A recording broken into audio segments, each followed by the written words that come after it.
All right, Arizona Cardinal fans, it's time for the Red Rain Podcast, episode 215.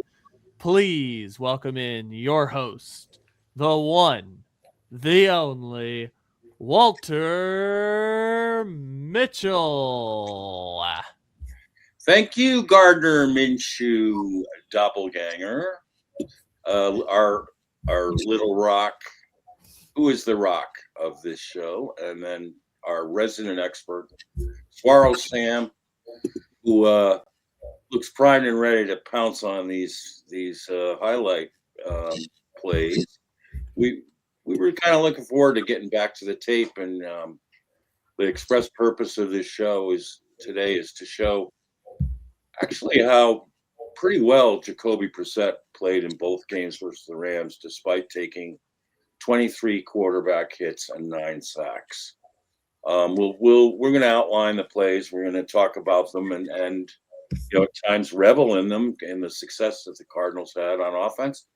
But our other primary focus here is to see what Sean McVay, with his offense, and bread and butter plays, how they continue to wreak havoc against Cardinal defenses, and in particular Nick Rallis' defense in 2025. So, as a means for trying to believe that, well, now that Mike LaFleur's on board, he knows that offense, and he knows as well as anyone else how to defend it, because the Cardinals had little clues as to how to defend it, as you will see. So let's start with the first play.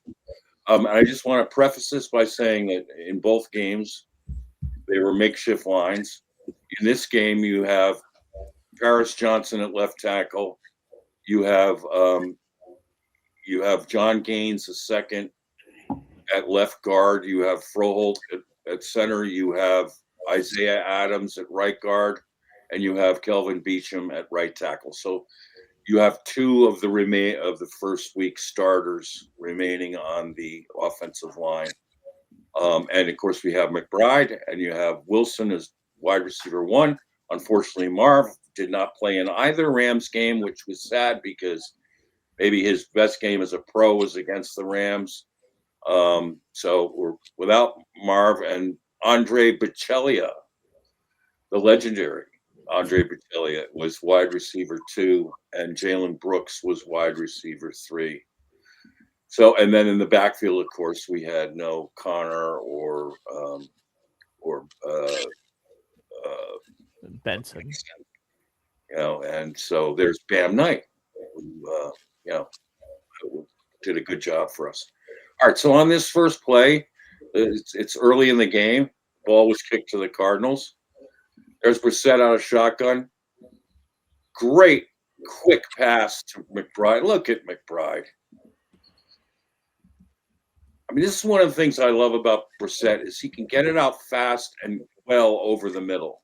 Something we have not done well for years, and it's happening here. A really perfect call, perfect design plays, good blocking, nice quick release by Jacoby, right on the money to you just know they're trying to key on McBride here, and still nice little come in and off the slant, off the trips, boom, catches it right in between two blockers, and look at him go. Sam, what's your feeling on this play? Well, it was a beautifully executed play. Quick bam play right at the beginning of the game. Kind of caught the Rams off guard, and Trey McBride, there's our horse. Beautiful job. Yeah, and we're in this formation here. Actually, we're in a 13 personnel. You got DeGuaro going in motion. This is kind of a McVay type alignment here, and you got Trey in line as the tight end on the line, and then you got Higgy Bear stacked So we're motioning away from the three tight end side to that side to create a diversion because the play is going to come right back to the right. Ooh, blitz coming in here too. Notice Bam tonight. God, I love you, Bam. Bam, picking up the blitz. Watch him stonewall the linebacker. Number 20. Boom. Right where he's supposed to be to make the block. Correct.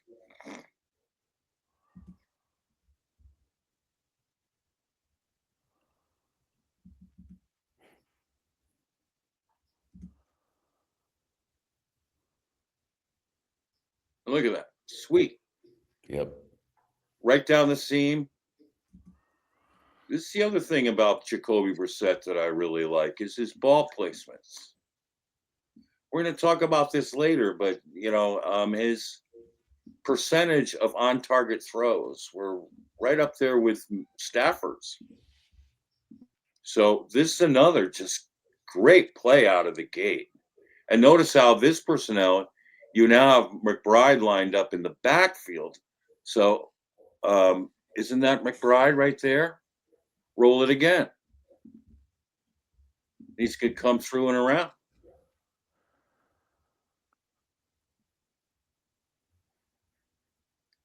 And there's the TD. Bing, bing, bing. What a way to start the game. I mean, Michael Wilson, wide receiver 1, he's on the board off the first drive. McBride is creating quite a diversion to the left side, so it's a good decoy.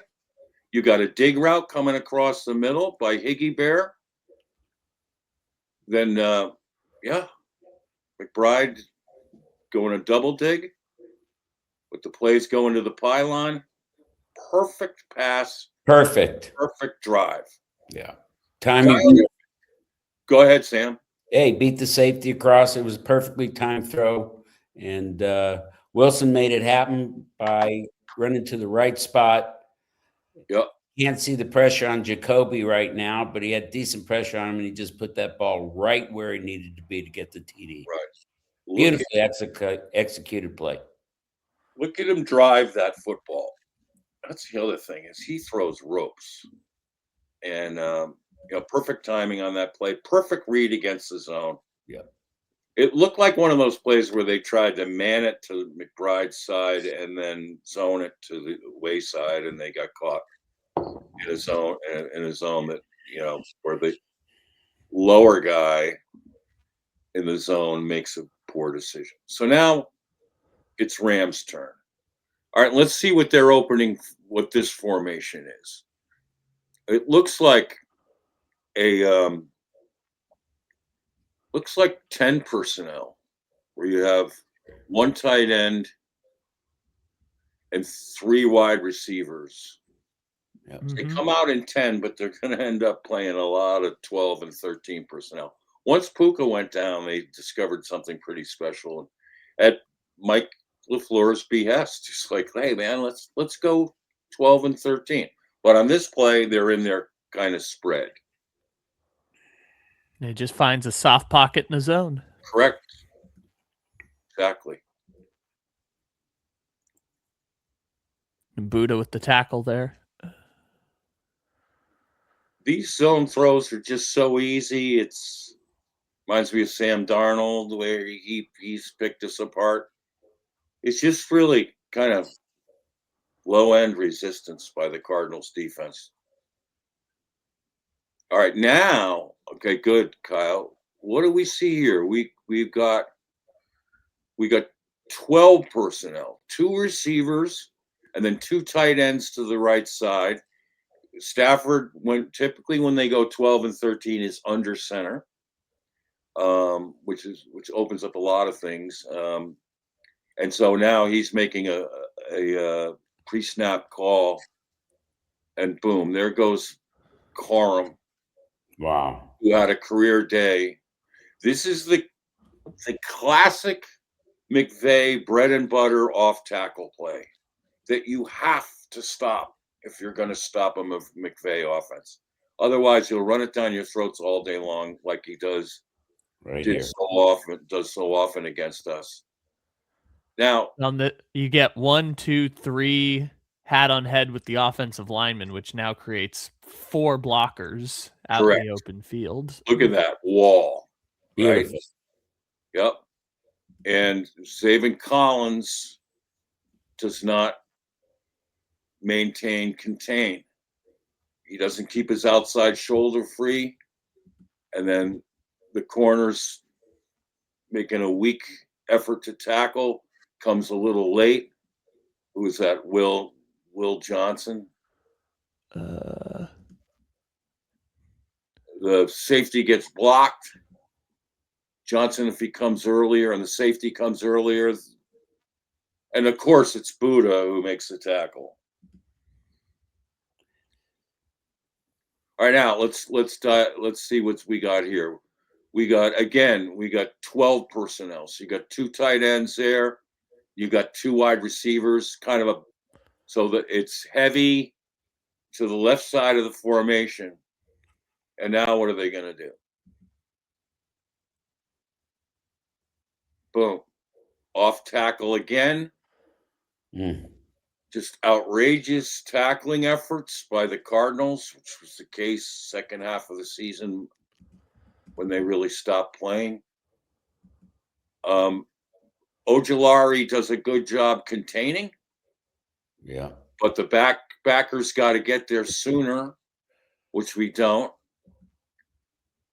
And he misses. We got to flow better on this. It almost looks like 1, 2, 3, 4, 5, 6 guys around him. Nothing. Nobody even put a hand on him.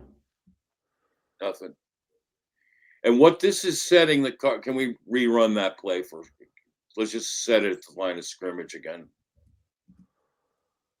Okay, let's set it at the line of scrimmage. Now, pause. That's it. Good. So, yeah. What we have here is an interesting alignment because we only have 1 linebacker.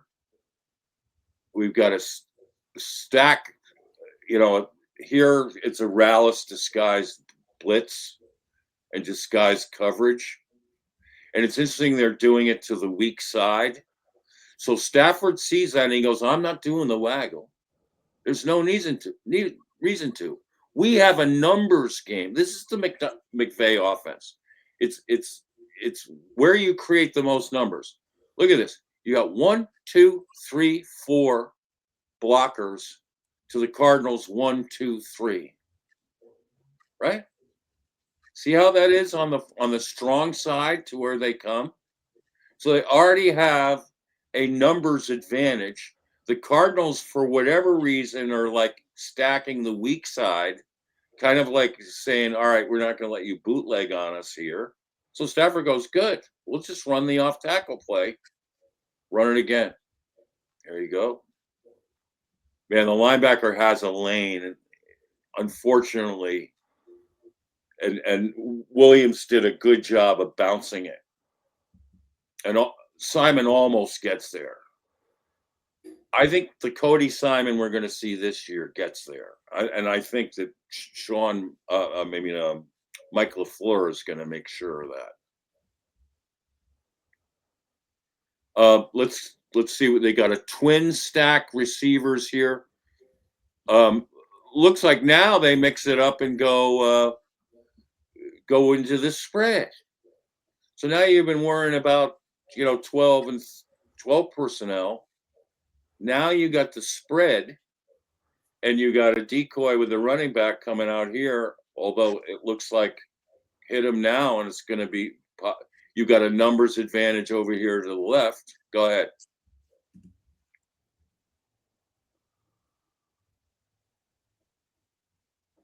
Okay. Instead, all right. Let's go back to that for a second. I'm surprised he didn't throw left to the running back. And it's 3rd and goal.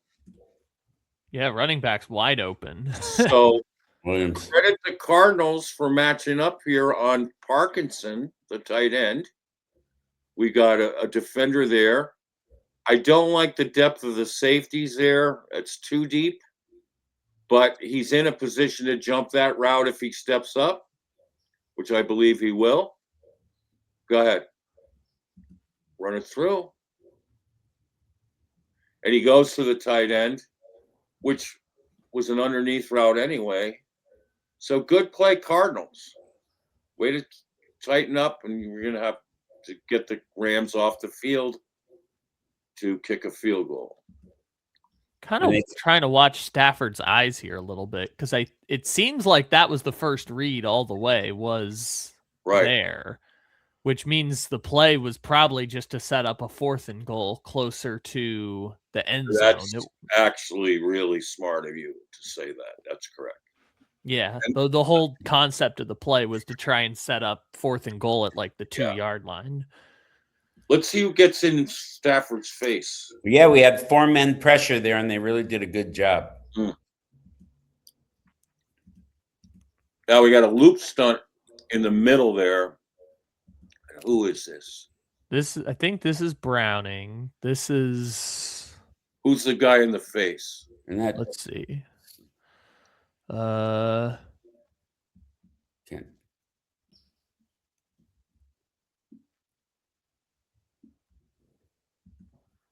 Can we enlarge that anyway?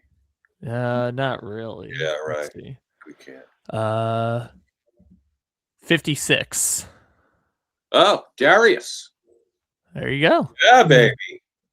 Good eye there. We really stunts and goes right at him. Yep. And then Darius should be really well equipped to run those loop stunts inside. He's got the quickness to do it. So now we relegate them to a field goal. All right. So it's 7-3. Now they get the ball back. They get the ball back after a 3-and-out. Yep. What do we got here? Looks like I think 10 personnel again, because you got the one blocking tight end, 3 receivers wide, running backs staying to block. Yep. Cardinals rushing 4. Right.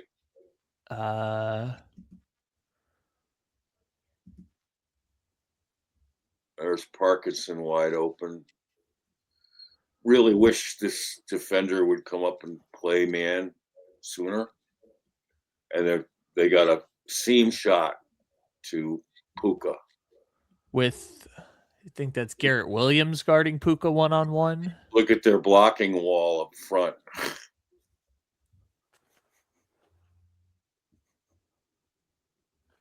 Yeah, that's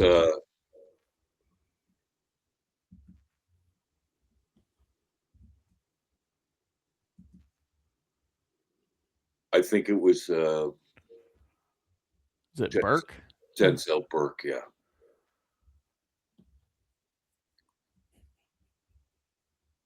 Okay, now they got trips to the right with a tight end, which they do a lot of stuff off of. They can throw it right to the tight end immediately and have like 2 blockers out front. We don't really get to see it much in this play, but they put 87 in motion, and you can kind of see the Cardinals adjust. So now they know right away exactly what the Cardinals are running on defense. Yeah, which is zone. And it's wide open again.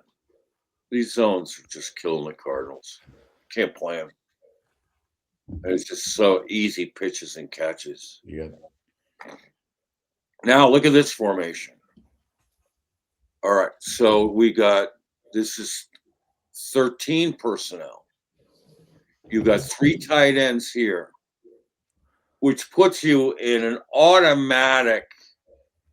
The only way, in my opinion, to play these, you can't zone them.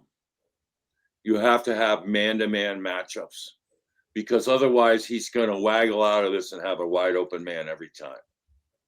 By waggle, I mean play action. Here he doesn't have to do the play action because Corum can bounce the ball. We don't get inside penetration. There's a double team on our tackle there. Where is our edge? Is has committed himself to the pass rush. Who is this? Will Anderson was supposed to fill. Just really poor pursuit angle. He's late to the play. That's just not a good play at all from Will Johnson, excuse me. Can we go back to that just for one more look? All right. So here's Johnson. Now, so the minute he sees it's run, which he's looking, he's got to fill. And, unfortunately, you get double teamed inside with a gaping hole. The other thing is this linebacker has to fill. He over pursues. This linebacker has to fill. We're just standing on our heels. It's so classic of the caution and cushion defense that we were forced to watch for 3 years. There's just no aggressiveness in this. No instincts, no quick diagnoses. And you got 3 guys in there can fill that hole. They don't. He bounces out. We've lost, with Ojulari going so wide, he's taking himself out of the play.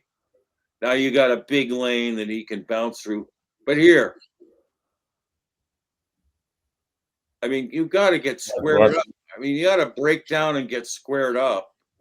His feet get all tangled up, and now he can't make a play. It's got to be faster. He's got to come and square his shoulders. Look at that. And by the way, when the just as a pause, when Ojulari goes wide, the corner on that side becomes contained.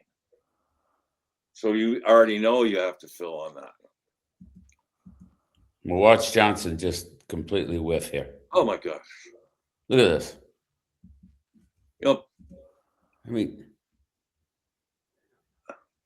Johnson, as a rookie, was really hot and cold. It was a good play followed by a meh play, and then followed by a bad play. Well, if it weren't for Collins's hustle there, he probably would have gotten in the end zone.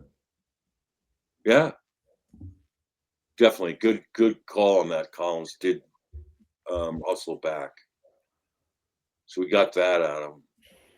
It's too bad he didn't step into that hole and take the romance out of it early, but yeah, he kind of gets caught in no man's land, right? He is. He's just too late to the party. Well, he also thinks the He's run's coming going the there. Right. But you've got to come through there to meet it. Boom, boom. Draw an arrow from him. Yeah, now he gets, he's got to beat that blocker. But he also anticipates and expects Johnson to come up and get him. Johnson waits too long and is out of position to make the play and make the stop. The other thing is Mustapher got held on that right side. If you could go back one more time, look on the right side of your screen. Look at the arm around 79. Yes, yeah. Good, Kyle. That is a big time hold. And it's in traffic, so it's hard to see for the officials unless you're the back judge and he doesn't call it. Well, that's too unfortunate because that should have been a penalty. It's a classic hold. But it doesn't make an excuse for how the Cardinals defended this from that point on. So, all right, now we're on the goal line. Corum's is having a day, a career day. Yes, he has.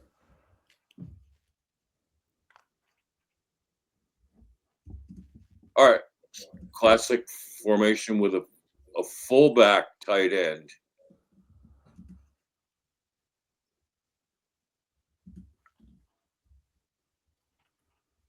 he misdirects a little.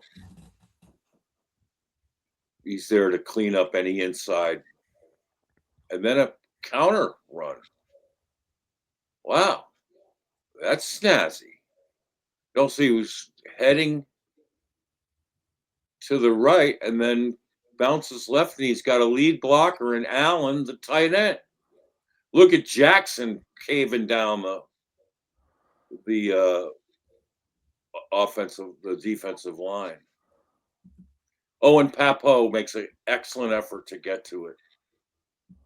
I love Papo's quickness in here. By the way, Papo in this game was leading tackler for the Cardinals with 10. It was his one start of the season. He played great. And guess what? Next week, not good enough. No. Rode the pine. Back to riding the pine. It just drives you nuts.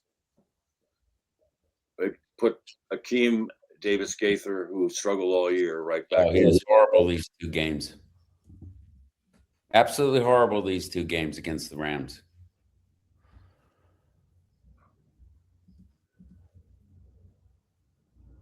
There's Will Johnson again, sort of getting eaten up. At least he takes on the block, but you got to be faster than that. You got to come through like a Buddha. You got to torpedo early. All right, so now we're behind. Let's see what happens here.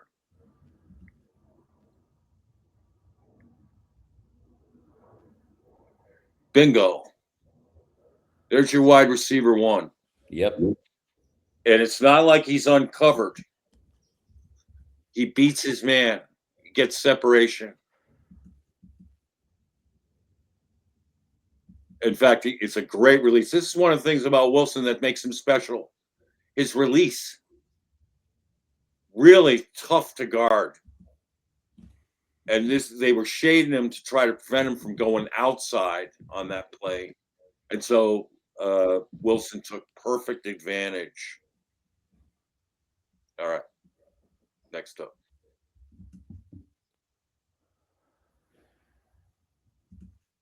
Good play action. Held the linebackers. Buys time. Yep. Throws on the run across his body. Really good play by Jacoby. Who, by the way, is turning some heads in camp, Jalen Brooks. Kind of like the way he played down the stretch a little bit last year. And he can return kicks, too.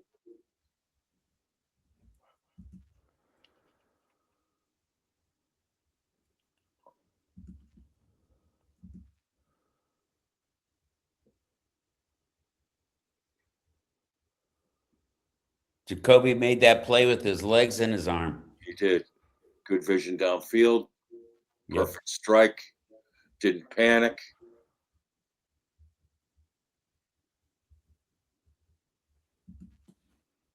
But it ends with a sack. Yeah.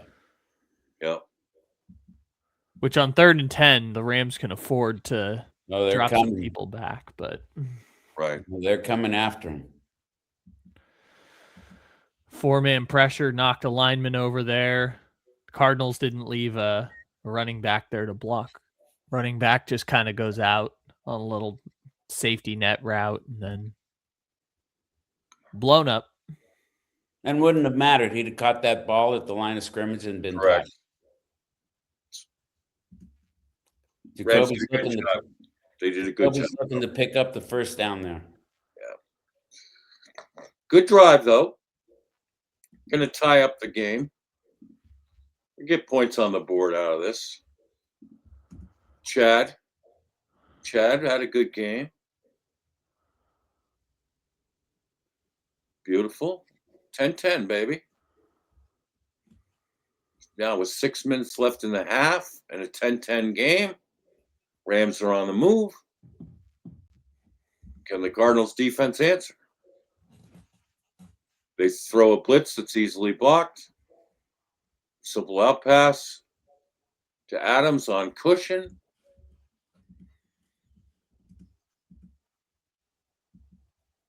Yeah. Just a little lot of cushion. If you're going to blitz, you can't play cushion and expect to win. You got to be tight. All right, this looks like, back to 12. Back to 12. Maybe that's 13. Who is that? That's a tight end. Oh, so you're saying wide here? Yeah, 13. He's flexed. So the inline tight end is Colby Parkinson. Now they're running the. Here we go. It looks like the off tackle play. There it is. Oop, there it is. Yeah.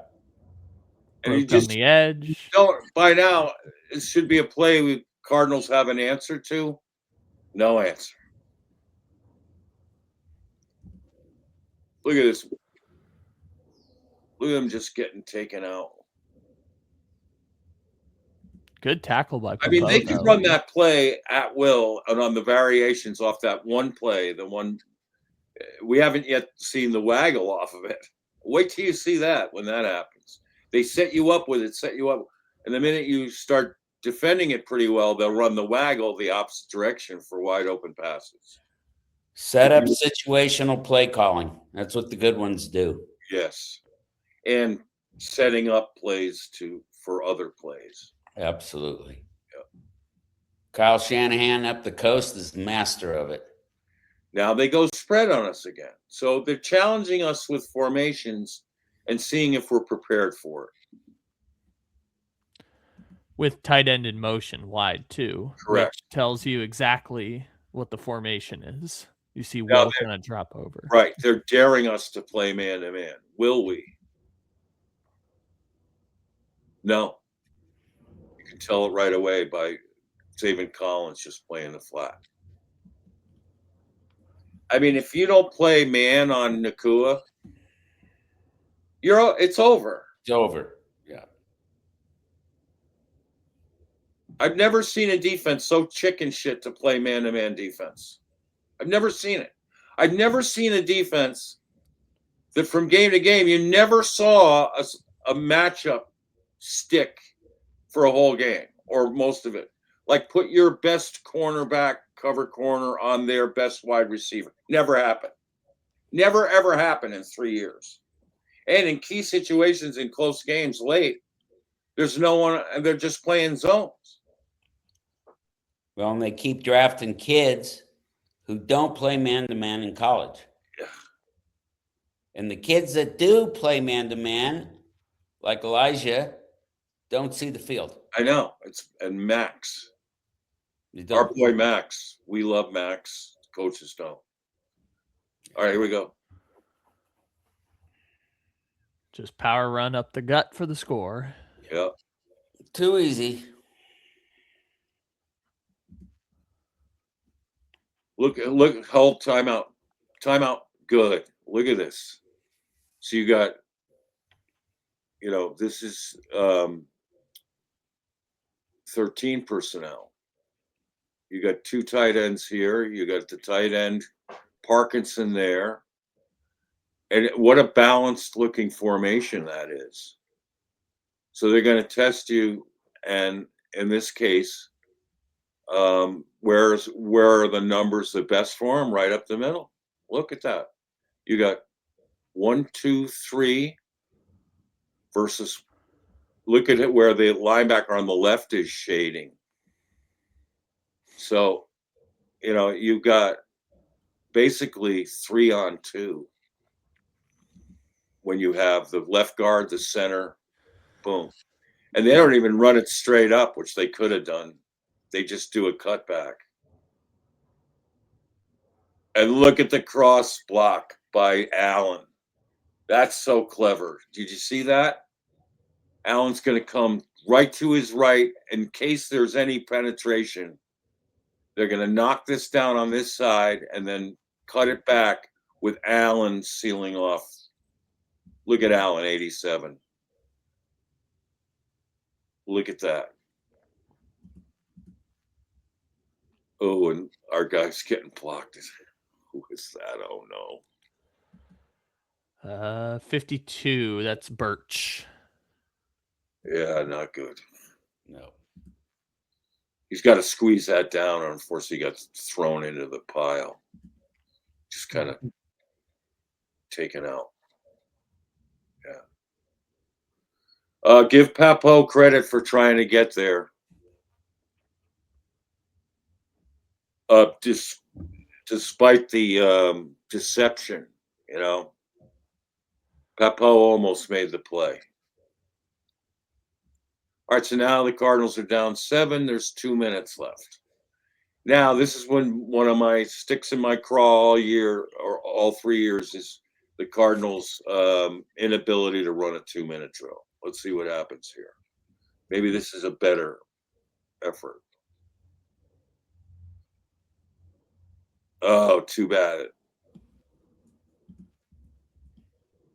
And they're going to give the ball back. So, yeah, failure to run a 2-minute drill. It's 3rd and 10. You got an open man, but yeah. Could have had him. But I think Jacoby having to step backwards to throw it hurt the timing of that play. Go ahead. Now we'll see a 2-minute drill. Yep. You just know it. Boom. Yep, Puka 1-on-1. Downfield, not little dinks and dunks like Kyler always did. The easy little toss to the running back. We're gonna hit you hard early and back you off, and then we'll take some underneath stuff. But boom. Now that's not bad coverage. Who is this? 30. That's Darren Hall. That's not bad coverage at all. So kudos to at least their double. They're going to try to play man on at least Puka. But he loses him just a tad on the top of the route. But he's close.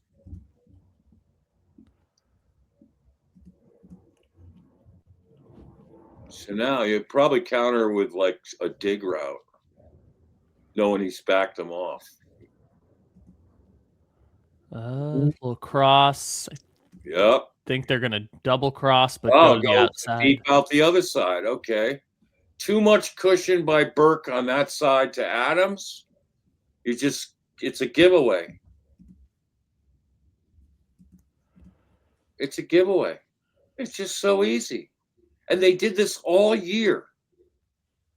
Giving up scores late, with just this sieve of a defense. Now they're trying like mad to get pressure on Stafford, but his line's holding up well. Watch the motion here is going to give away the zone right there. Yeah, that's a key little thing right there. You know what this tells him? Is that the Cardinals are not in man because no one chased them. So now he's got an easy read, which Stafford does as well as any quarterback on the planet, is to make a pre-snap read. It just makes this so easy.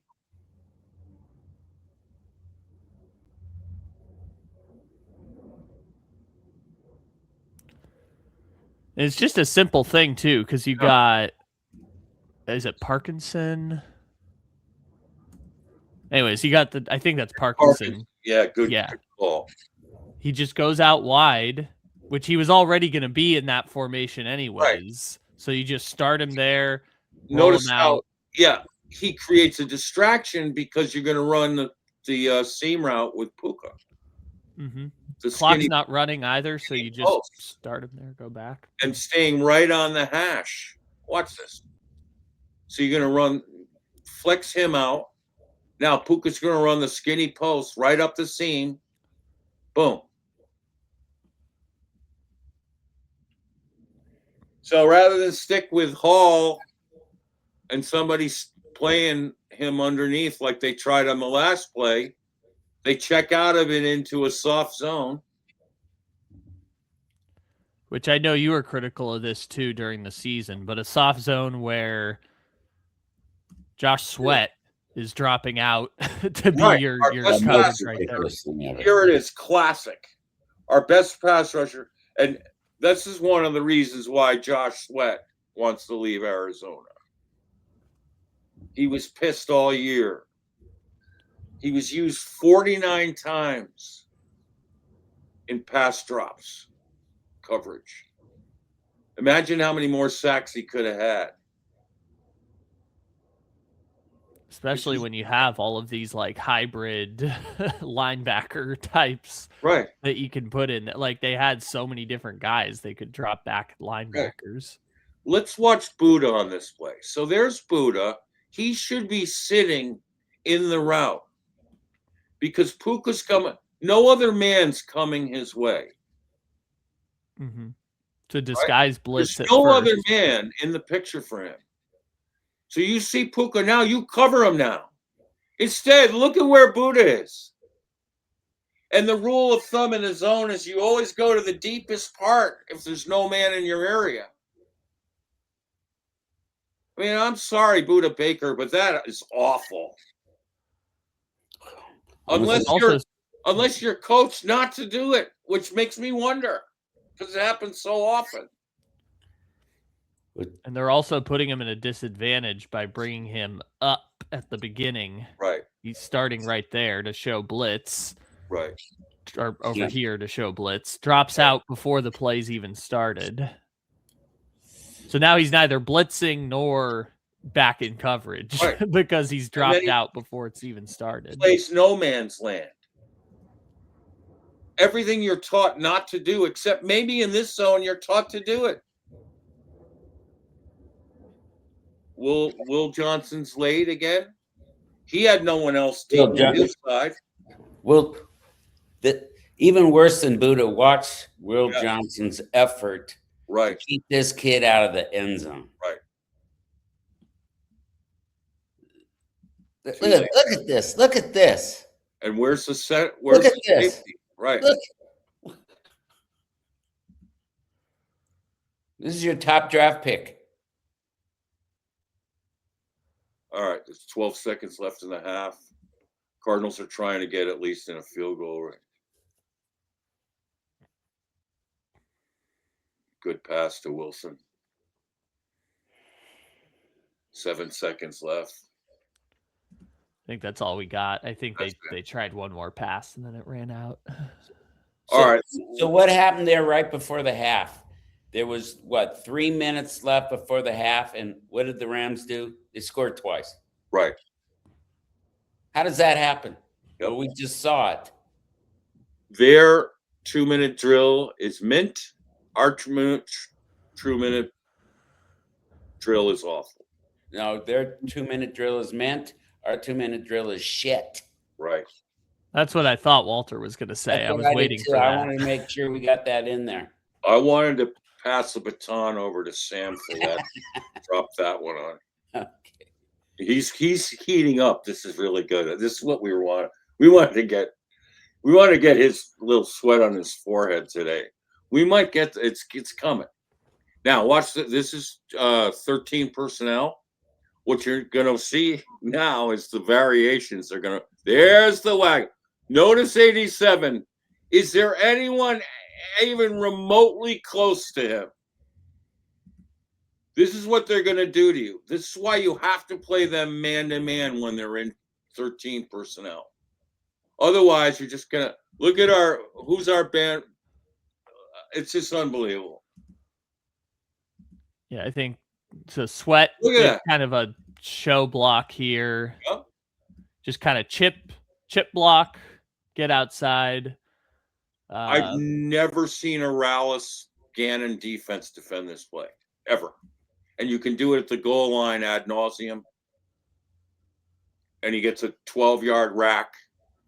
That's Brian Allen, a kid I really like, who might be a cut this year because they get loaded at tight end. They drafted another one early. And I think if he gets waived, Floor picks him up immediately off waivers. Here's another waggle. Now, a waggle is where it's like a half bootleg, and Stafford is a genius at this. It's why he led the NFL in play action yards. Notice his footwork. He'll waggle over, boom, boom, boom, stop. square up there.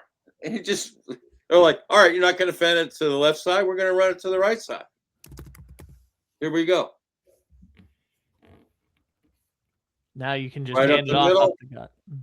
A hole you can drive a truck through. Good job, Will, to make that tackle. See, Will's got to want to him when at times, but it's just so inconsistent. And Papo's got ISO blocked, or that's Cody Simon. Cody Simon got taken out of that play with a good block. Mm-hmm. Right here. He didn't have any help either, but you got a double team there. 1. Nobody beat a block.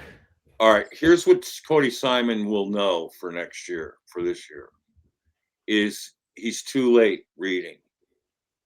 He's got to come downhill to that before the block gets there.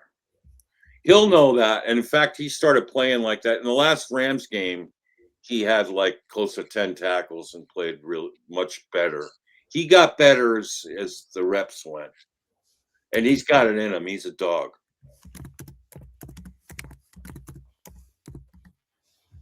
All right. Looks like trips right. Looks like spread. But I think we got a tight end here too. Notice how McVay is making you adjust. He's giving you different looks, trying to confuse you. Like, he's just ran 13 personnel. 10 personnel. Now he's spreading you out. Now he's trying to confuse you and get your head spinning. And boy, is it working.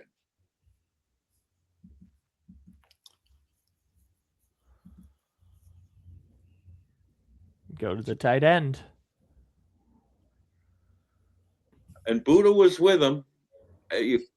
He's, the coverage on that wasn't terrible.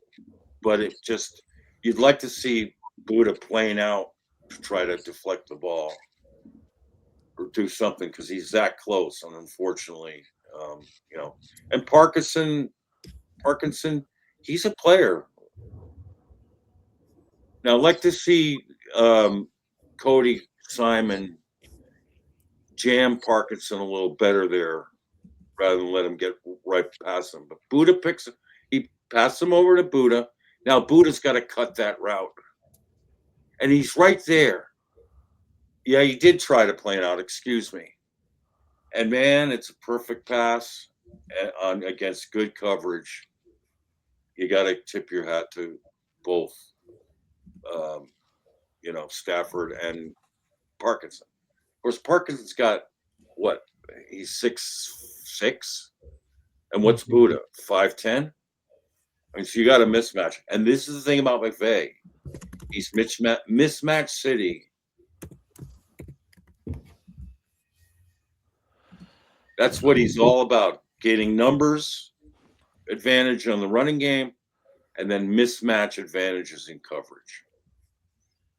Also, I'm going to try and count the snap to throw on this one. So you got 1,000, 1,000, ball out. Yep. It's all timing. What's interesting is you'll learn later that both Stafford and Jacoby wound up with the same pocket time this past season. Interesting that it turned out that way. It's like 2.64 seconds, I think. They both got. But Jacoby had a lot more pocket time because he didn't have a running game to play action off of a lot. Mm-hmm. All right, now we're in our version of the spread. Trips to the left. I think there's two tight ends. Actually, there's 12, right? It's 12 personnel. Higgy's playing a flex slot, which he's really a hybrid wide receiver tight end to begin with. Here he's being used he's chipping, which is good. He does a great job chipping, and then he'll release, and he's wide open if you hit him now. And then you have McBride coming on a dig. Yeah, you got both of them right there going kind of the same spot, which isn't great, but you got both of your options right there. Right. Which they probably should have just gone to that. I think Jacoby wanted a flag there, but I think he just slipped. I couldn't see it from this angle what happened, but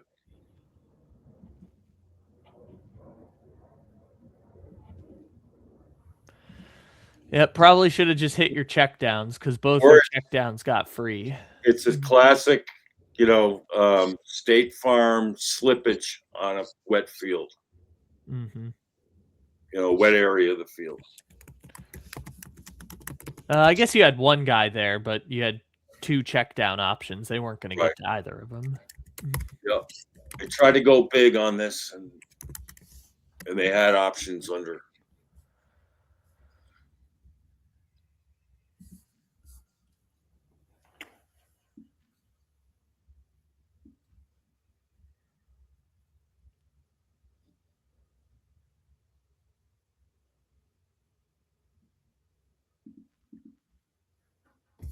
All right, so you got what is this? So 88 in motion. I guess this is 10 formation. Just handoff. Or it's 12. 82 is a tight end, so kind of slipped there. Yeah. Then you got play action. Best play action passer in the NFL. And there's Parkinson. We're gonna have to find a way to cover him this year. And the other tight ends. Ferguson. This one's crazy because he pushes Ojulari out of the play basically and still is able to get off and get open. Right. And then in the second game, Higbee comes back and he has a game. So you got Higbee to contend with. They just took another tight end in like the second round this year.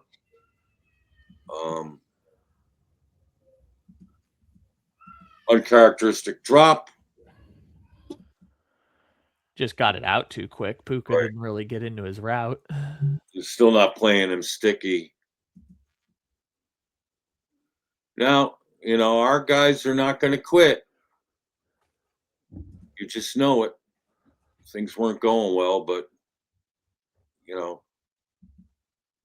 that's great climb of the pocket. But intercepted. Yep. Watch 53 on this play. Right. Made a great play into the seam. That's what you're supposed to do. Go. If there's no man in your area, keep pedaling backwards. Well, and he also shows blitz at the start. Yeah. And you've let's see what the running back does here. Right. But the running back, see the running back kind of starts going down, thinking that's where the blitz is coming. Yeah, good disguise, and look at the back pedal you're going to get. He's doing exactly what you're supposed to do. Boom. Yeah. That hurt. Now, to Jacoby's credit, he doesn't turn the ball over much. That's been true of him his entire career. And that one was just a bad read.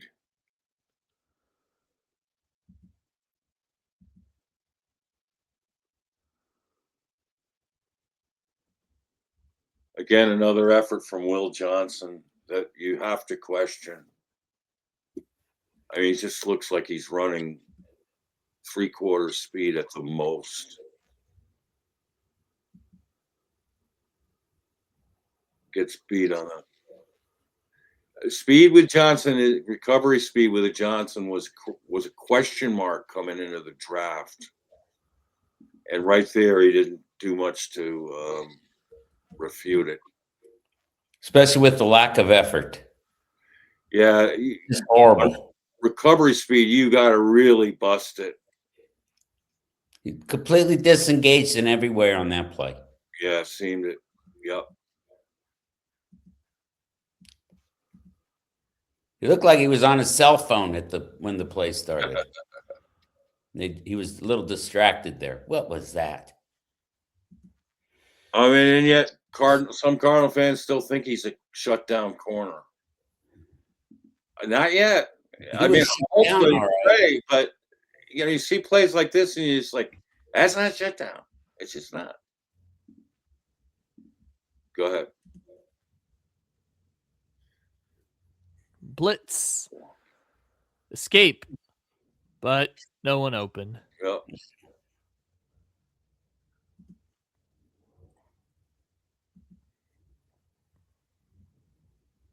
And one more. Big run. Reverse and field.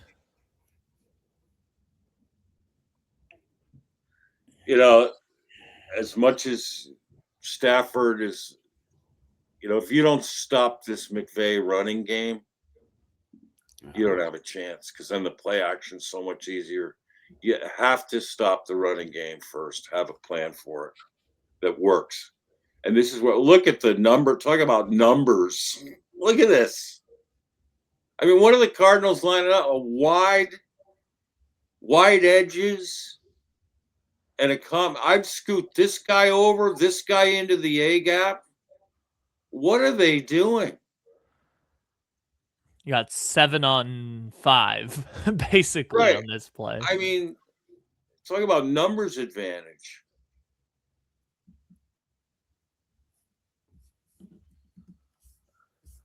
Simon kind of gets fooled on this play. Fills that hole. Well, he fills that gap, and now Popo's supposed to be in this gap, which he's getting to, but he's blocked. And a shifty little back like Corum is going to cut this back every time. That's the other thing you have to do on the back side of these plays is you got to play to the whistle, and you got to scrape back to the football and close it down on the backside. That's how you got to be taught.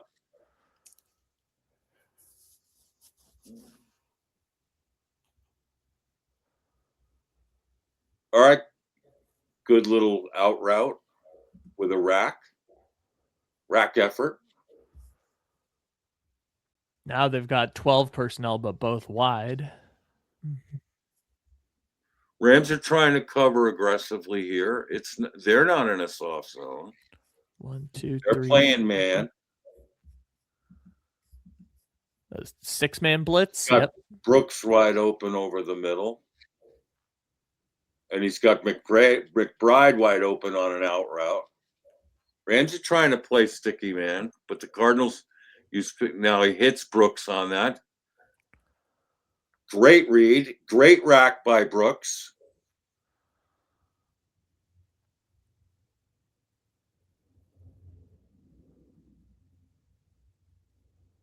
Love this play. Perfect back shoulder. Thrown to the perfect spot. Not quitting on the game, even though it's lopsided now. Still playing hard. They're still trying like hell and playing. This is a good coverage by Witherspoon, or who is it? I think Forbes. Forbes. That's good coverage by Forbes. It's just better execution by the Cardinals. That's a great throw. Jeez. That's a really great throw. Back shoulder, perfect. This is why you can't quit on Jacoby. I mean, one of the many reasons why, and I'm going to outline some stuff later that kind of proves my point.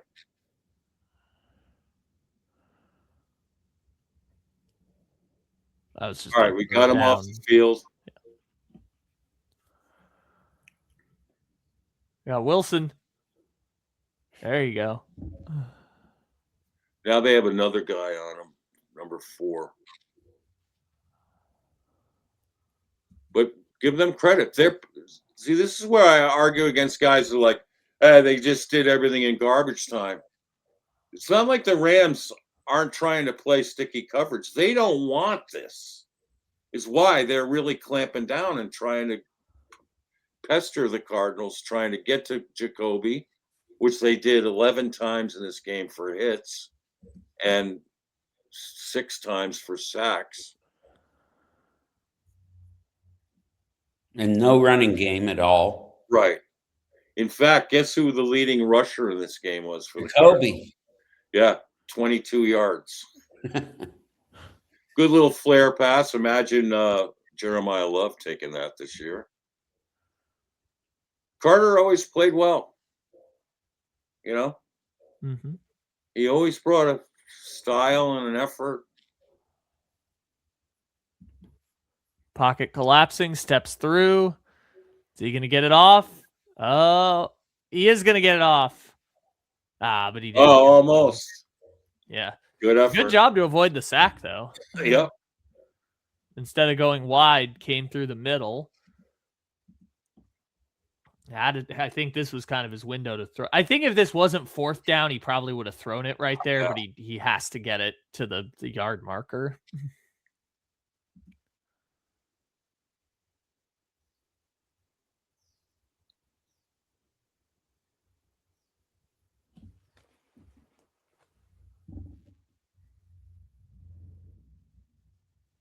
Now the backups are in. Yeah. And a kneel down.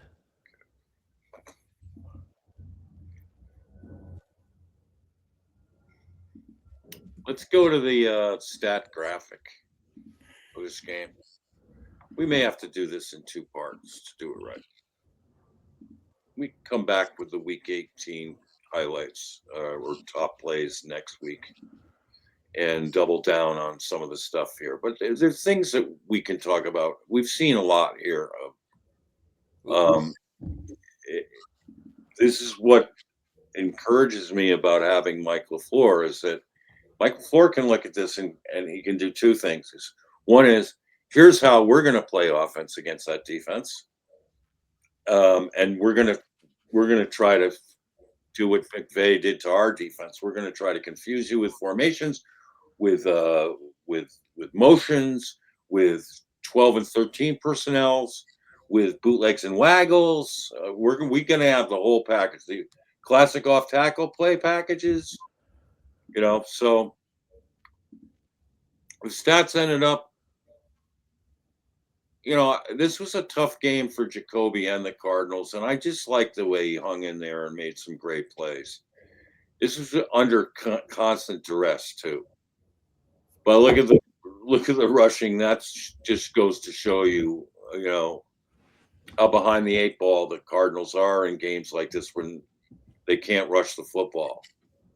But Wilson hung with Nakua. The thing was, Wilson. Marv wasn't on the other side. They tried to double him at times. This is a great performance from Wilson in this game. And at times looked like Nakua. And I think that Wilson can step into the Nakua role in our offense. What do you think, Sam? Yeah, I think that's right. I think that'll be the case. We're not going to see game 18, but we're going to see LaFleur understand what our defense needs to do. Yeah. And we've seen it. We see it every Rams game, and we've seen it from McVay since he stepped in the head coaching position with the Rams. He knows, especially this last 3 years with Gannon, all the players are taught to run to the ball, run to the play. Yeah. And he uses it against them. So that aggressive downhill play, he runs an outside zone bootleg, and it's Cardinal kryptonite. Right. It's been the staple since 2017 when he started. It's a simple sequence. He shows the outside run, zone run. Right. Linebackers flow hard to the run. Stafford rolls in the opposite direction. Right. Boom. Tight end or his wide receiver leaks behind the linebackers. He Correct. caught us there all game. He did this. Yep. When we go to game 18, we're going to see it all over again. Cardinals over pursue the run, and they lose the backside tight end, and it's an easy 12, 20-yard completion. Right. It's not a spectacular play. It just keeps drives alive and puts the defense in constant conflict. And that's what we saw all game here, and we're going to see it again in 18 in the 18th game. And LaFleur knows it. LaFleur knows it because he watched it. So he's got to sit down with his defensive coordinator, and he's got to get things figured out, and he's got to find some kids who can play man. Correct. Thank you. Yes, you better do that. The guy want Rabbit on Nakua all game long. If I'm coaching that defense, Rabbit, you are going to be our MVP in this game. You are going to be white on rice with Nakua all game long. We're going to put you right where we need you to be, and because Rabbit is faster by a lot, and Rabbit's agility. I mean, he ran a 6.92 3-cone. Rabbit has the package to get it done against a guy like Nakua. And then I'd put Elijah Jones on Adams. So, and I think that Marv can be our Adams. I really do, in that role. I mean, Adams only had 800 yards or whatever. He was complimentary, but he came through in the clutch when you needed him. And he missed a couple of games in there himself. So, but I think Marv can handle that and be really good at that. And then, of course, we got as good a tight end as you can have, who's got tremendous chemistry now going with Jacoby. Let's go to the 18 game and let's just let it run, okay? Just so everyone can see, it was a more competitive game. In fact, the Cardinals had the lead in the second half, and the switch was good. But some of the same old problems occurred, and but here we go, opening drive. This was unfortunate. Josh Fryer was playing left tackle. Got kind of beat there at the end. I'm just going to narrate it as we go. That's a great third down stuff by the Cardinals. See, now they come ready for this. They try that same play that they scored the touchdown on, and boom, we stuff it. So they go for the field goal, 3-0. And here's Brissett. Steps in, throws to Higgy, first down. Good conversion. Brissett, little play action. Bingo, right on the money. Higgy Bear again. Good 12-yard gain.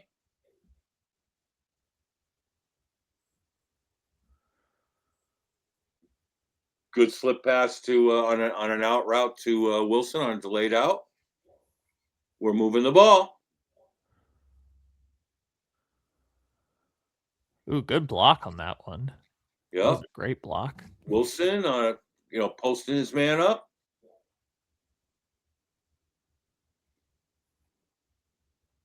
This is driving the ball. Unfortunately, the sacks hurt. Yeah. Forced a field goal. This happened a lot. When people can pin their ears back. When you have no running game, that's exactly. No running game. That's right. Oh, that was crazy. That was really lucky. Because on a rare pass that we defended well.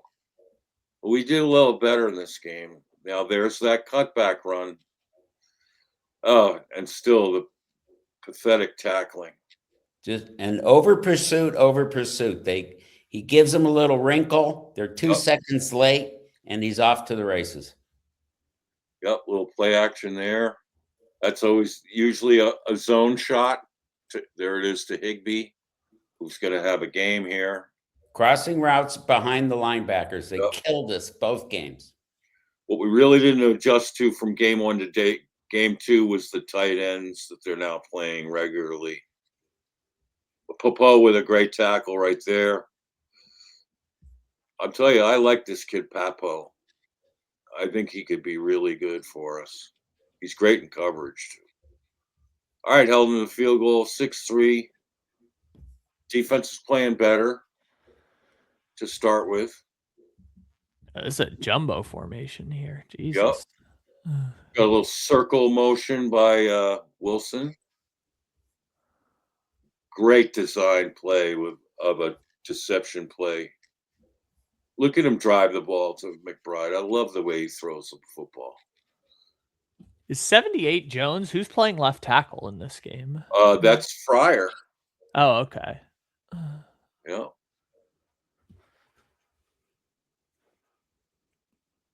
Yeah, Fryer's doing a great job. He really is. He gave up the one sack in the first drive, but he's a right tackle trying to play left tackle as hard as he can. I think you got to give him a lot of credit. Oh, yeah, that's just bad zone. Yeah, broke down right at the end. Again, to a tight end. Tight ends are killing us. Pook on a little dig route.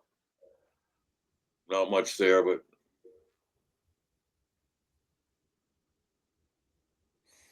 Pook on an out route. Why is Will Johnson not playing Pook on that sideline? He's just standing still. No, he's terrible. No, on some plays he's great, and that's the thing. You got to get his head turned on right and coach him up. There's the tight end again, Higbee. Right behind the linebacker. See, who's covering the tight ends, baby? Who's covering the tight ends? Now you got Nakua on a little bubble screen. Almost in. And then 4th and goal. Remember this? Yeah. Wow. Fake pass, 1-8. Now, credit Denzel Burke for good coverage. Unfortunately, he didn't get his hand up in time to try to break up the pass, but just a little too late, or you would have had it. Now, this play bugs the shit out of me, and it's a wrong call.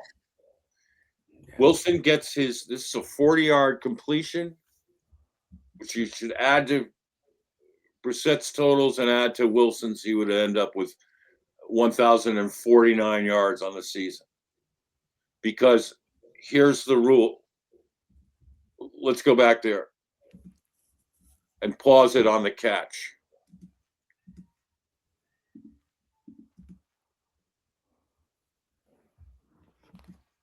Who has it first? Wilson. Now they both have it. The rule is both have it on the ground. Who does it go to? Receiver. Correct. It's always been the rule. Once they hit the ground, it's a dead ball. Dead ball. You can't wrestle it out of a guy's hand on the ground like Witherspoon did. Credit him for doing it. However, we saw this several times this year. We did. Some big games too. And they always gave the ball to the defender. Which is wrong. There's going to be a review on this.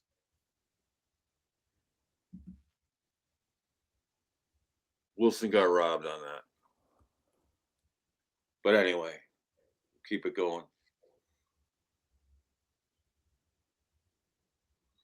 There's Higbee. See, we don't cover tight ends. There's no plan. There's no adjustment. Oh, that hurt. Second. Look at that ball shot. This is classic caution and cushion. So easy. Oh, there you Great go. Play there. Now you're defending. You had 3 guys on him in the end zone and broke it up. So you're capable. Just why don't we see more of it? And why isn't there more emphasis on it? 3rd and 26. Oh, are they going to get it? I'm really going to miss this guy. Yeah. I love this kid. And I thought he was misused. Hey. There you go, Deemer. That was the great to hack the punt. Credit Rodgers. He's one of the best innovators of look at that. Beautiful. Kevin Rogers, one of the best. His success rate on fake punts is just remarkable. So now, Cardinals, it's third quarter. Look at Jacoby float that pocket away from pressure and make that throw. This is what's so encouraging to me about Jacoby. You can keep playing it. Is that his vision downfield, he maintains his ability to float a pocket, to buy that extra time, and then deliver downfield on what was just, what a great bounce back call from getting robbed on that 40-yard completion downfield.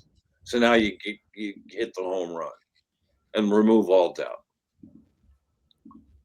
And believe it or not, the Cardinals are going to take the lead in the game after this. So you hang around and your offense gives you a chance. The defense is playing just a little better. You got a ball game.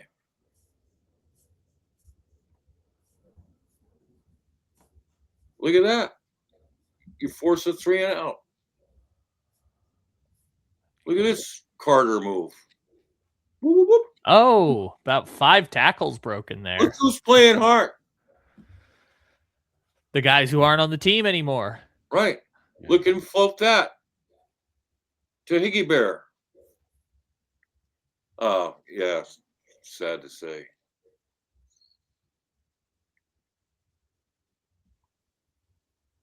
See, I love that from Brissett. Yep. He's fighting to climb that pocket and gets the ball out to an open man. Boom. Look at that. Plant and throw a frozen rope to Wilson. How can we possibly give up on this guy? Look at this. That was terrific. Taguara. Yeah. Really good. Cardinals have the lead. Look at him keep his feet down and drag his foot and make the play. Textbook. Yeah, really good. With blanket coverage. Yep. With a frozen rope right on the triangle. Yeah. Beautiful. Look at that. Oh, beautiful. That's a work of art right there. That is awesome. Yep. Makes me proud. But tight ends are going to take over this game because Cardinals will have no plan for them. And Puka. That time running back, too. Running back out of the backfield. Actually, Akeem Davis Gaither didn't play that too poorly on that occasion. Yep, there we go. Higbee on a hole shot. Safety got there sooner than normal, which is good. Here's the waggle. Waggle. Tight end. Who would have ever thought it? And what down is that? Yep. What down is that? That he did the first down. So second and third, the waggles, that's when it's most dangerous. But he continued to waggle on third and long. Right. Yep. Everybody knows the pass is coming, and it still worked. Because you have no man assigned to cover the tight end. Plus, he's sending in an extra blitzer. Yep. Why? Jacoby was sacked like 12 times in this game. Was hit 12 times. Yeah, beat up both games. And then I think it was 5 sacks in this game. Now they're doing all those nifty motion plays to Puka. Here we go again. Keystone Cops. Like I said, if you can't defend the running game against them, you are toast. There you go, tight end. Oh, see, that was like the Wilson play that we had against them, against their zone, where no one's even in the picture. We just gave tight ends every wide open pass imaginable. And that's why you can't continue with this kind of defensive coaching. You just can't. Yeah, look at Jacoby try to, hang in there and make these plays under duress. Good play by Cody Simon on that. See, Cody Simon is really good in coverage.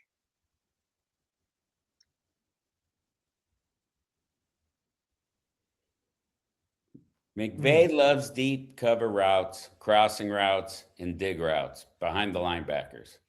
Yep.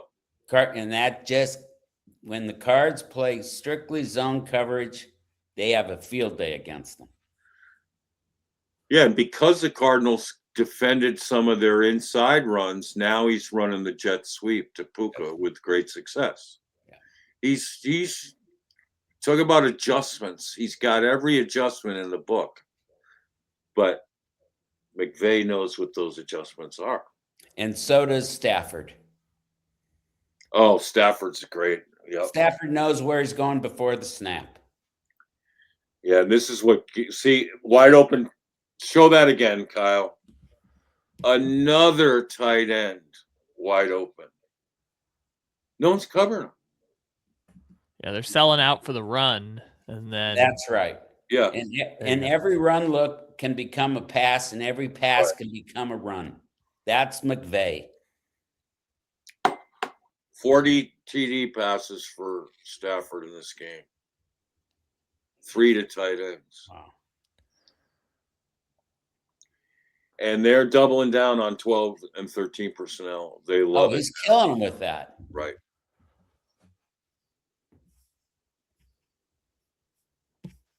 Good run by Jacoby. He's underrated at that. He can do it. He's a fighter. Good pass.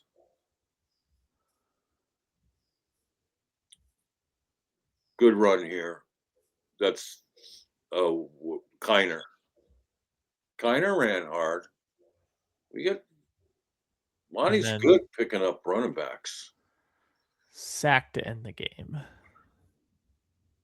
Kind of figures. All right. So back to the graphic. We're gonna have to do a whole show about how would you defend these bread and butter plays.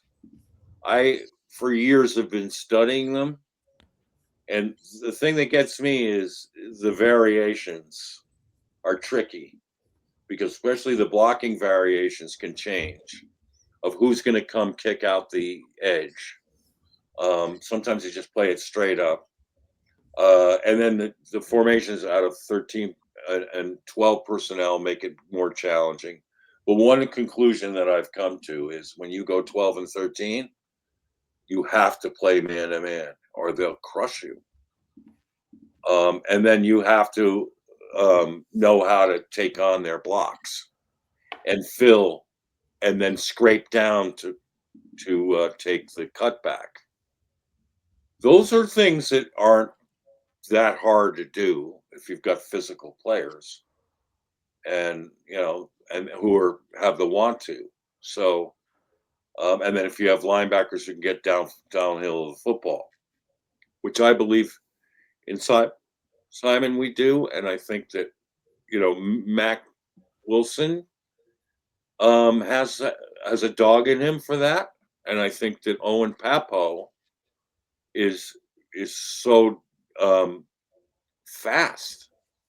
You can use his speed to advantage, especially in coverage. I much prefer Papo on the field in coverage than Wilson. So there's a lot we're going to talk about there. But and again, Jacoby's stats, even though he was under duress all game, are pretty similar to Stafford's. And I put the asterisk, bad call on Wilson, who had both hands on the ball first and when he hit the turf. again, 29 yards from DeMarcado on that one run, practically, right?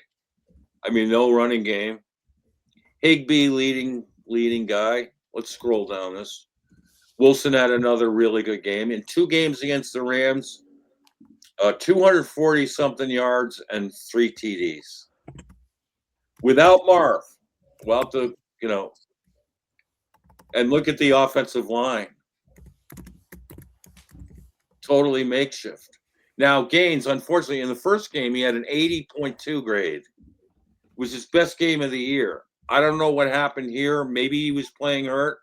I don't know. But in this game, he suffered. And then, in fact, Hayden Connor came in for him and had like a 65 grade. So I think Gaines must have been hurting or something was happening there. But Froholt had 2 meh games against the Rams. He's going to have to come back strong against them. And I think he will. Adams had 2 good games at right guard. Both, one in the high 60s, one in the 70s. People are counting Isaiah Adams out, but I think it's a mistake. This guy has talent. And then Beacham had 2 meh games, unfortunately, on his side at right tackle in both games. But, the offense still does a lot of good things. But look at the wide receivers in this game. You had Wilson, you had Weaver, Brooks. Even, Tawan Palmer got in the game, which is good. He got 4 snaps in. So now let's look at these stats. Kyle, go down and read them. I'll tell you what. Kyle does Stafford. We got Sam doing Brissett. And I'll do the titles. Passing yards per game. Kyle. All right, so Stafford, 276.9. Sam. Brissett, 280.5. Completion percentage. Stafford, 65. Brissett, right on his heels, 64.9. Passing TDs per game. We got Stafford at 2.71, which was first in the NFL. Goff was at 2, which was second. And then Brissett, number 3. Pressure percentage. Stafford was at 18.5% and 27th in the league. Running for his life at number 3. Drop percentage. This is fascinating. Stafford was at 4.8%, which was 25th in the league. Brissett, number 1, best in the league. That is really something. People don't realize that. Pocket time. Pocket time. Stafford, 2.4 seconds. Brissett, same. On target throws. Stafford, 73.6%. Neck and neck with Jacoby. Batted passes. Stafford had 5. Brissett, 4. What a nice reprieve on that stat. Sacks per game. There you go. Yeah, Stafford, 1.35 per game. Brissett, 3.58. Quarterback hits per game. Crazy. Yeah, Stafford took 3.06. Brissett, 9.17. Most in the league. Oh, he and Herbert. Justin Herbert. Yeah. And interestingly, we play the Chargers in week 1. Play action yards. Stafford was at 1,744, which was good enough for number 1 in the NFL. Yeah, Goff was 2 and May was 3. Stafford is the king of play action bootleg. He nobody better. Brissett at 799. So Sam, you know why he's the best at play action. We just saw it for 2 games. Yep. The running game. Absolutely. They take so much. They pose so much issues with the running game. Including defending the jet sweeps to Puka and whatever. That when he does play action, everyone's sucked up trying to get the edge on the run. So it's brilliant. Now, guess what offense is coming to town with a first-round draft pick and improved blocking up front? We imagine, and maybe some sustained health this time around. Oh man, this is. Did we do all of them? Did we? No, we got a couple more. So, but now we're into Brissett's. Yeah, we got all of Brissett versus Stafford. Oh yeah, okay. Now look at this. All right, so I'll say the game, and Kyle, you say the quarterback hits, and Sam will tell you us the sacks. This is a testament to courage. This is a profile in courage. Watch this. It's the Colts. So you had 12 QB hits and 2 sacks. No, well, Sam's going to do the sacks. You do the quick hits. Sam will do the sacks. Packers. Packers, 12 QB hits. 6 sacks. Cowboys. 11 QB hits. 5 sacks. Seahawks. 10 QB hits. 5 sacks. 49ers. Only 4 QB hits. No sacks. And that was the record game. That should tell you something right there. Imagine keeping him clean. What can happen? Just scroll down to the totals. That says it right there. Right. Crazy. Here you have a quarterback with 110 QB hits, 43 sacks, and he's fighting for a salary. And it's virtually a miracle that he protected the ball as well as he did. Absolutely. With all that action and pressure and hits, and and that call of an interception was an interception that would have been only 7 interceptions. And I think he fumbled 5 times. Got stripped 5 times. In 110 hits. What's the percentage there? It's minimal. So, and then look at this down the stretch. We saw it with our own eyes. And in some of those games, we ran the ball better too, with Carter and with Bam, and so Justin Fry was starting to get some progress, and these were makeshift lines. I mean, by the Houston game, PJJ was out. He lost the last 5. He was out the last 4 games. So we lost him. That's when Fryer had to come in, and he played his tail off. I mean, so there was some signs of progress there. But here's my main point about Jacoby Brissett is, and then Kyle, if you could put up the stat on the wide receiver tight end tandems tops in the NFL. Did you know that the Cardinals, for the first time ever in my experience since 1963, had the number 1 wide receiver tandem production totals in the NFL?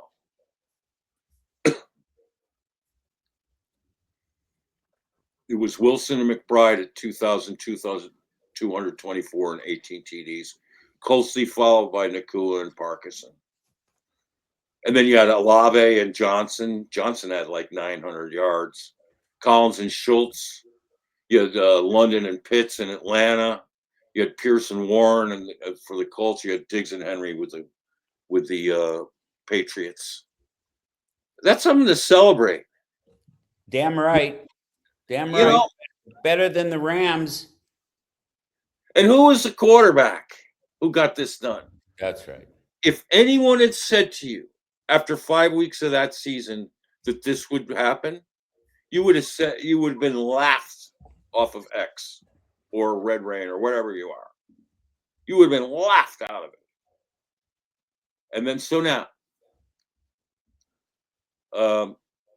Kyle, you read the Cardinal, and Sam reads the Ram, and then, or no, I'll read the Cardinal, you read the Ram, and then we'll get Sam's take on each of the matchups. So quarterback, Jacoby Brissett. And Matthew Stafford. Well, you have a Hall of Fame quarterback and you have a quarterback struggling to get a new contract, and the stats are virtually identical. And one of them got his ass kicked every single game. Right. And the other was the NFL MVP. Yep. All right, running back, Jeremiah Love. Against Kyron Williams. Who you like there? I like Jeremiah Love. I do too. He's going to be the best in the league. I like Kyron Williams too. He is silky smooth, and the tandem with Corum is really good. But I'm gonna like it. The Jeremiah Love, Tyler Algier tandem the Cardinals have now. Tight end Trey McBride going up against Colby Parkinson. Right. There's no contest there. It's Cardinals. Yep. Wide receiver Michael Wilson against old Puka Nacua.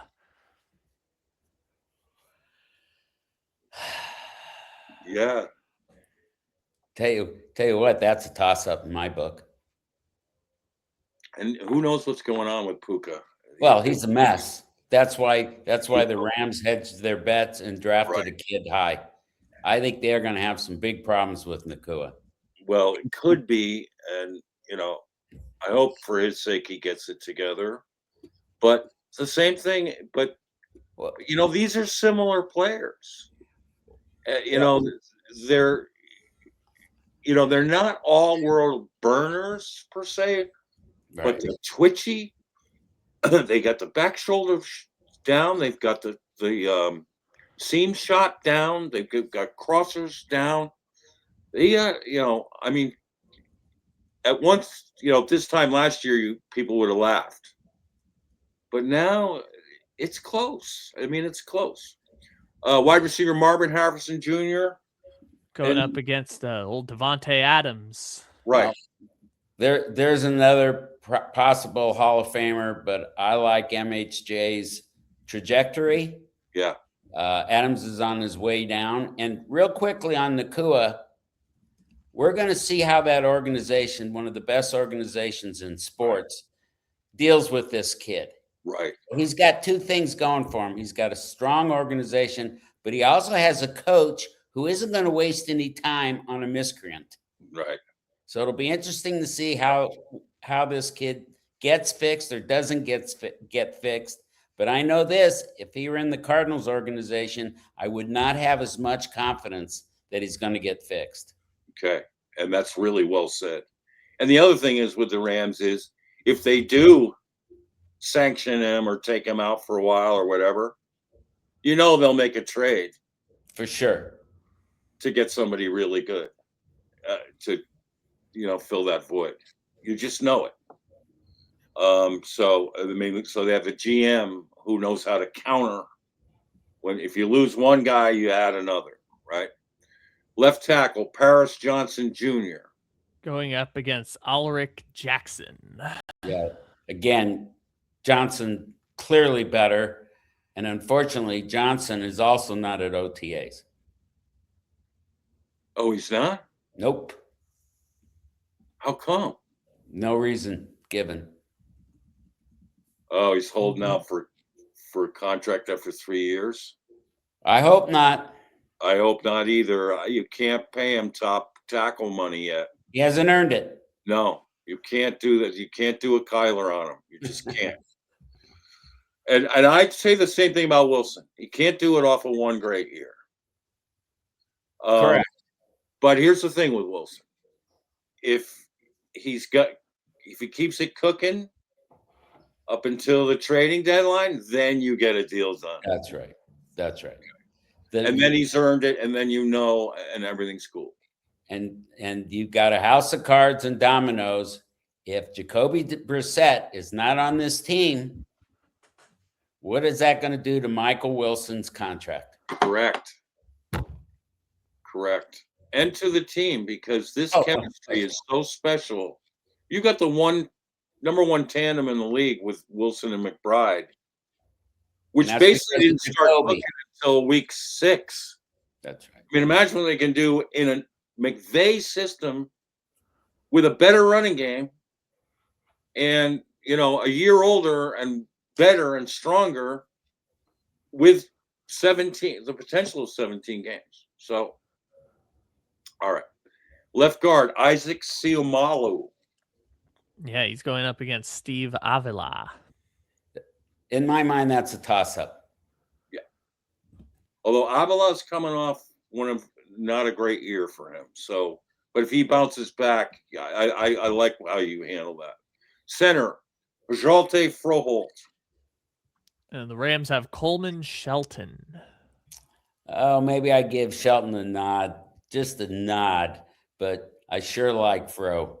Yeah, there's a guy who nobody expected to develop into the player he's become, and other than these 2 Rams games, he's been pretty good. And he's the master of the line. Yes, he's the leader. Yes. Right guard, I put Chase Bisontis, even though I'm a huge John Gaines. But now that I looked at these 2 Ram games and looked at Isaiah Adams more closely, I'm sleeping on him. I got to wake up to him more. But this is going to be about whoever we got in there. Bisontis, Gaines, Adams, Kevin Dotson. Oh, wait, sorry. Go ahead. Sorry, I took your thunder there. Kevin Dotson, Sam. Sorry. I have to give it to the Rams just slightly because we got to see what Bisontis does in the pros. But right. I like Bisontis. I like that draft pick. Well, and Dotson's their best. He's their stud. So, no question. Yeah. So, and then right tackle Elijah Wilkinson. Yeah, going up against Warren McClendon. Yeah, I'm going to have to see Wilkinson play this year. I'm right. Not a Wilkinson fan. That's a head scratcher, and I'd like to see Fry in there instead. I'd like to see one of these kids develop and get in there instead. Well, here's my quick thing on that is that, because of 12 and 13 personnel, McVay's tackles are covered a lot, and it allows them to be extra aggressive, which is a perfect scenario for Elijah Wilkinson. Leave him alone out there on an island is not going to cut it. Nope. And I think that they'll know how to handle that for him. And I'm expecting a grade from him that like McClendon got in the 70s. And because McClendon is now not a better athlete than Wilkinson. He was a 5th round pick. So, and they got good play out of him. They're going to get good play out of both their tackles. I think this is going to be a great year for Paris Johnson too, assuming he gets in camp and gets his head on straight. It's a big year for him. It is huge. So tight end Elijah Higgins. Oh, going up against Higbee. No, I have to give it. I like Higgins, but I have to give the nod again to Higbee. Yeah, and then Ferguson too. Yeah. But Higgins could be a huge factor in this offense when 12 and 13. So absolutely. And I like this kid's toughness. He's improved every season. Oh man, every game of every season. Yeah. When he catches the ball, he just wants to run over people. So, Rookie quarterback Carson Beck going up against Ty Simpson. Oh, I like Beck. I have no idea who or what Simpson is. He's got no tape. So, I'm going to go with Beck. He's played in college, and we know who and what he is. And then the next question is, and it leads into the head coach. Let's see what Sean McVay does with Ty Simpson. And let's see what we do with Carson Beck. Right. But right now, I give it to Beck.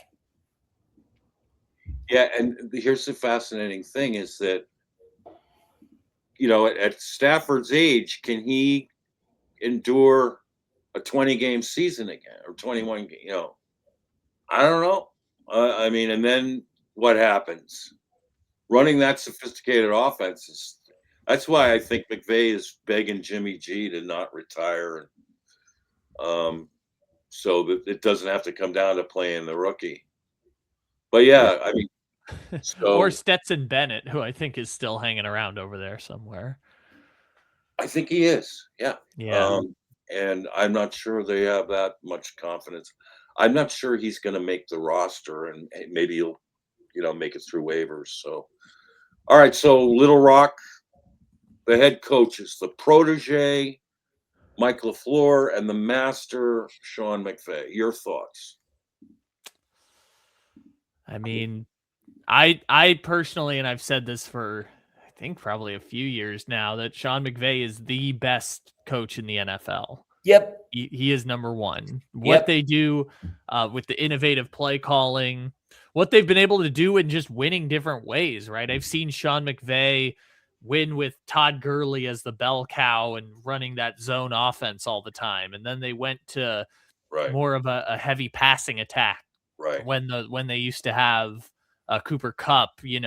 Kupp was essentially their deep threat and their short game. They would use the pass like the run and executing those screens to then see where they get to with the zone running game of Kyren Williams. And now they've incorporated Puka Nacua and Kyren Williams and Blake Corum into the running game. I mean, I've seen them win so many different ways that it's irrefutable that Sean McVay is the best offensive mind in the NFL. And Mike LaFleur got an up close and personal look at working with that stuff. And I hope that those 3 years that he just spent with the Rams will hopefully improve his play calling acumen from his time with the Jets.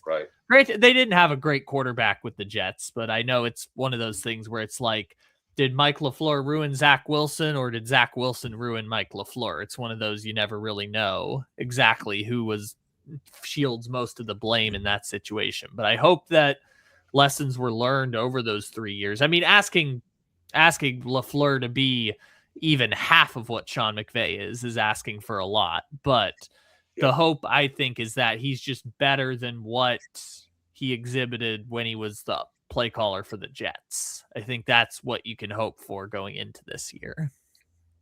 Yeah, and I hope, what I'm really encouraged is not only what his offense will look like with our personnel, but what our defense will look like with him advising the defensive coaches. And that is where I think LaFleur can be a total game changer. I mean, he knows why certain teams stopped that offense, or at least slowed it down. And he knows what people do to do that. The one game we did while Rallis in previous years was when he consulted Budda Baker and used Budda Baker as a one-man torpedo. It was absolutely brilliant because it came out on the off tackle and Budda came through the gap on a blitz, not read and react, on blitzes, and knocked out Kyren Williams twice. So McVay stopped running that, and then Budda was used in underneath coverage on Cooper Kupp, and ended up deflecting a couple passes on key third downs. They used Budda perfectly in that game. Why that stopped and why it wasn't used again must have come to the relief of Sean McVay and Mike LaFleur. But they got to do more. You got to do more than just have one guy kind of take a team out. Not that it was just Budda. I mean, the other guys were doing their parts, and the Cardinals won going away in that game. And it was like second game of the year, and it was a stunning upset. But all the other Rams games, we get totally handled. But Mike LaFleur can be that guy, be the defensive advisor we really need. And I think he may have to make some hard decisions, because if the play calling's not going well, if the game plans aren't going well, I think the sooner he makes a switch, the better. I would have Rallis on a short leash in terms of play calling. It's got to be good from the get-go. The situational stuff has to be good. If not, you've got a couple guys in there who I'd be fascinated to see. You got Terrell Austin, who is no stranger to building a pass rush. We know that, and and he likes multiple coverages on the back end. He favors zones more than I like, but his zones are better certainly than what we've seen, and maybe he teaches them better. And then you got Pete Kwiatkowski, the defensive coordinator at Texas. I think could be a real game changer too. I love the way Texas played defense. I love it. If he can bring, and then you got Zach Etheridge is not going to be a coordinator anytime soon, but his defense at Miami is go, go, go, go, go. And having that influence could be huge. So makes me optimistic. And I really believe that the Cardinals owe it to their own players to get Jacoby in here and focused, because this should be his team until it's clear that it's time to pass the baton to Carson Beck. And I think that moment would be clear, and I think that Jacoby would, understand that. But hopefully for Jacoby's sake, maybe we're going to win some games. Because with an improved defense, improved running game, and we just showed you those stats with him under duress getting so much done. Imagine. And I think you got to pay him the respect of just, not looking at the past and thinking that if he plays his game and the other people follow, could win some games and not take any game for granted that you're going to lose or this and that. I think it would be spectacular for McVay to get some wins under his belt, to build some confidence moving forward. And if this season becomes yet another tank, it really worries me about his future in Arizona, because it's really hard to come back from that. So, Sam, final shots? It's all about LaFleur. Is he going to do what we did today? Is he going to sit down with his 3 new defensive position coaches and say, okay, evaluate talent, tell me who's starting and why? And then you have all of them, including Rallis, and you ask Rallis the same thing. Every defensive coach gets the same assignment. You go look at every single play of last year, and you tell me what the defense did right and what the defense did wrong. And you go through that, and you ask Rallis, then you ask Kwiatkowski, Wilson, Garcia, and you find the guy who's got the right answer. Same with Austin. And that's how you find out who's going to run your defense. Right. And that's what needs to happen. Yep. I have little concern about LaFleur's offense. I think with Love in there, and I need a caveat there, that I have little concern with LaFleur's offense if Brissett is behind center. I think we have a real chance to win some games, but he's got a big job. He's got to fix the defense too. Right. Good summation, man. All right, you're 2 minutes away from that breakfast burrito. Thanks, buddy. Oh, you did great today. I really got you fired up. This is good. I love it. Gardner. Well, we've established that the Cardinals certainly have more talent this time around, coming off a 3-win season, than they did when Gannon first took over. I mean, this is a young team, a lot of draft picks, guys that I think the film breakdown kind of established need to be coached up for the most part, right. Whether it was the Cody Simon plays or the Will Johnson plays, they just need to be coached up. BJ Ojulari had a couple moments where it's like, you see the flashes, you see the plays, they just need to be coached up a little bit better. And I think that's encouraging for their chances to win games, is that you clearly see the talent. You see where they used to have holes. Now they've been filled. You can pick a 22-man roster. You did the exercise, Walter. It's hard to find a 53-man roster just because there's so many talented guys compared to past years. So The depth is there comparatively to say when Gannon took over or at the end of Cliff's time. And I think that's encouraging as you go into the season. Good stuff, man. And thank you once again for a great show. Thanks to everyone who was joining us. Hope you, every time you go to the tape, you learn something new. And you come away with better ideas. And that's what I wanted to do here today, and to give people a reminder of the good things that Jacoby Brissett was doing last year. Guy deserves a Purple Heart, in my opinion, and I think people are selling him way too short. I don't think it's fair to attach wins and losses to him last year. In fact, I think it's a miracle he kept us in so many games. And yes, he could have been better down stretches of some games that were close. But we also have a better coach at handling that. And that's the thing. When I was asked by the Detroit Lions fans, what are we getting in Petzing?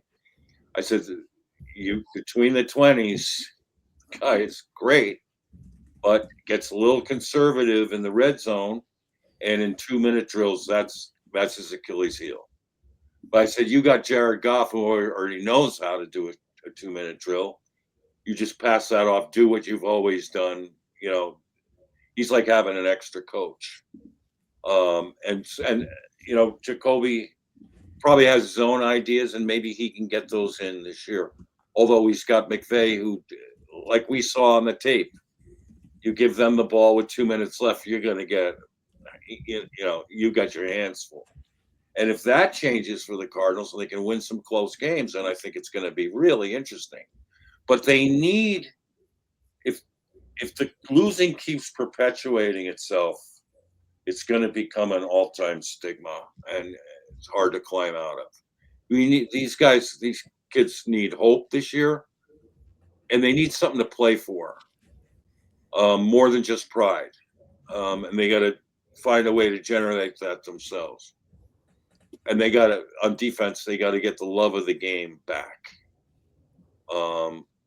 That was so, obviously lost last year. So, it's going to be really interesting to watch that. And, as time goes by, the decisions that they make are going to seem all the more important. So hope you enjoyed today's show and watching those tapes. I encourage you to do that. Go back and watch. You just grab a highlight film of a game. Go back and watch. Go back and watch and look for yourself at the good, bad, and the ugly, and make some mental notes, if not physical notes, because then that's when you get closer to understanding what the challenge is for us next year and beyond. So, in the interim, hope you have a wonderful week, and that the red rain showers down on you into the Red Sea. Red rain.